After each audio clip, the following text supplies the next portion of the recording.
Red alert! Charles is frightened to take action to extinguish Meghan and Harry's invisible kids in the line of succession. Now people are claiming that the royal family already knows that Archie and Lilibet simply don't exist. Now I have heard from royal household staff that not a single member of the royal family has ever met the kids. So the question that comes from this is, then why exactly are they included in the line of succession? Well, apparently the answer is not very complicated. King Charles is terrified of the consequences if people find out the truth. Now on Twitter, it is being referred to as the biggest royal scam of all time, and have no doubt it definitely is. It would be pretty naive to believe that the king has not gotten advice from his courtiers at the palace. And I would guess, and it's only a guess of course, but based on a few rumors, that Charles has received governmental advice on this issue. This is incredibly serious. People are suggesting that Charles should really just come clean and expose the scam for what it is, but it's not like he can just do that. If Charles decided to forget being cautious and made a royal announcement, then he has been advised that the consequences would be severe. How could he possibly speak out and say that two members of the royal family, his own son and his son's evil wife Meghan, have deceived the entire public and lied over and over again? It doesn't really matter what we think of the evil actress. At the end of the day, she is still what the Queen called her, a much-loved member of the family. Those words now taint the memory of a widely loved monarch. The late Queen knew right from the beginning that Meghan was faking the pregnancy. She was informed. And it came as no shock to the royal family when Archie's birth was so weird and shrouded in secrecy. The entire family knew, and to their discredit, they decided that it's important the public didn't know. Before insisting that Charles needs to expose the scam, people need to understand what the royals have to lose when everything comes out. The answer is basically everything. They are the picture of privilege.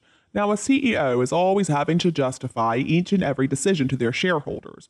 A president or a prime minister can be easily voted out of office, but the royals are a completely different class. The luck of being born between the right loins has opened the door to so much money and a life of privilege where you're entitled to basically anything that you want. But with that privilege comes the expectation that you can pull out a valid birth certificate.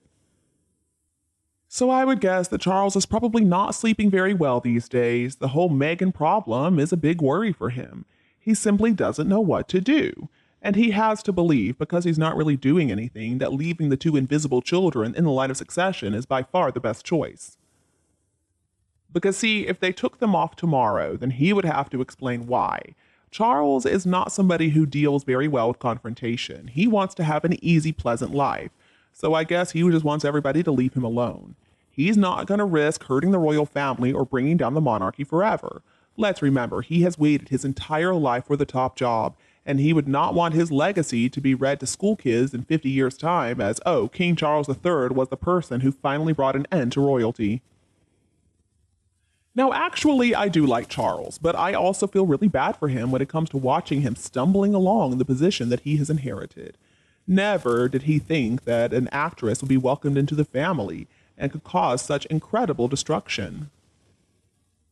The only thing that we can really hope at this point is that the king's advisors can call Meghan out for what she is, and also that traitorous Harry. But in the meantime, Charles needs to realize that the public is gaining strength and the subject of the invisible children is never going to just disappear. Actually, I believe that if the kids don't exist, the public would rather know and have their names taken off the line of succession. If there has been deceit, then it's going to come out eventually, and it's going to be a lot worse for Charles and the monarchy if it comes out by chance and months or years ahead. It would be a lot better for Charles to just rip off the Band-Aid and get it all out in the open now if the kids really are completely made up. The longer this mess is allowed to continue, the worse it's going to be.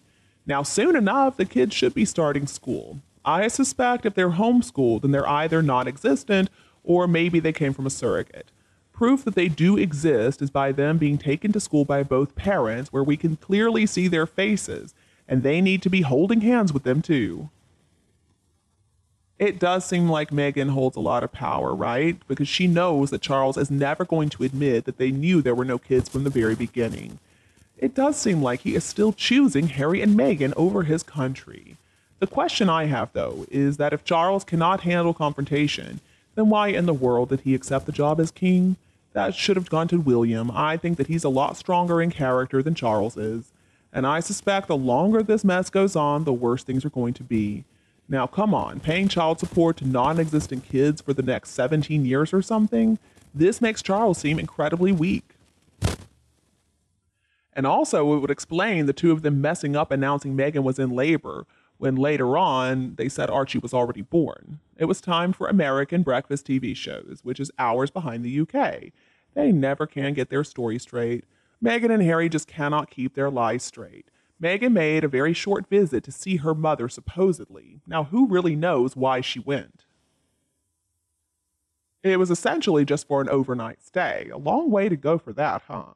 And then just a little while later, we found out that Meghan was supposedly pregnant. If Lilibet is real, then I think that she is with her surrogate mother.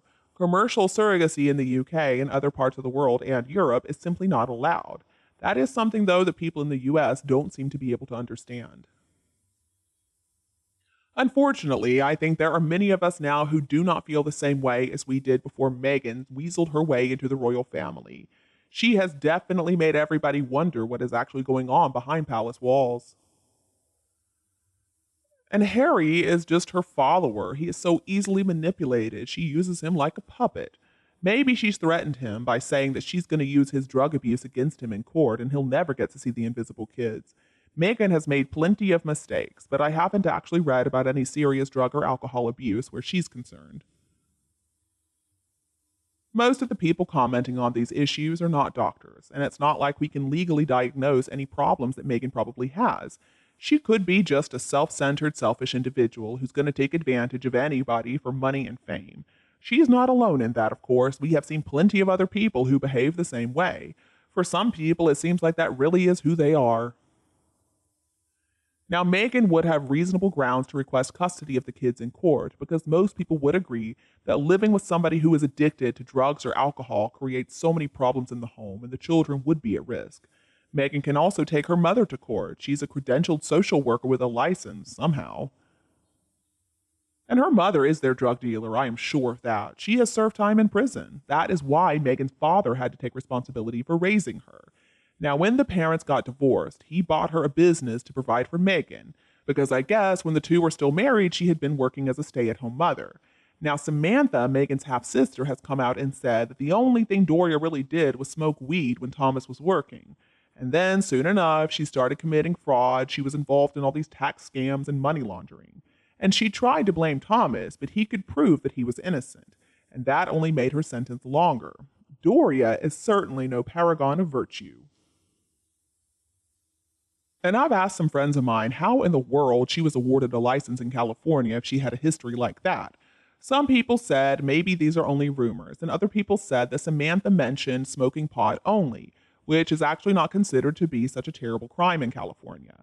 Other people told me that maybe she could hide some of her past, or that they simply didn't consider it for her social work license. I've been suspicious of Doria, though, ever since Meghan threatened suicide. Unless they kept this secret, I'm guessing Doria knew that Meghan was talking about suicide, and she should have made phone calls from California to get her help immediately. She should have flown there to be with her, and also made a formal complaint against the employee who denied Meghan assistance and just let her wander off. And not because I think that employee should have been fired, but maybe they could have gotten some more training. When Doria sat there in that chair during the Netflix show saying that she should have prepared Meghan for racial considerations, I just wanted to shout, "What exactly did you do to help her, woman, when she was threatening suicide?" That's when I knew that she was a very sketchy person and could not be trusted. I mean, a few $1 million in the pockets of two con artists. And don't be afraid to click the subscribe button to get more updates in the future. Thank you so much for tuning in. Have a lovely weekend, and we'll be back to see you all tomorrow.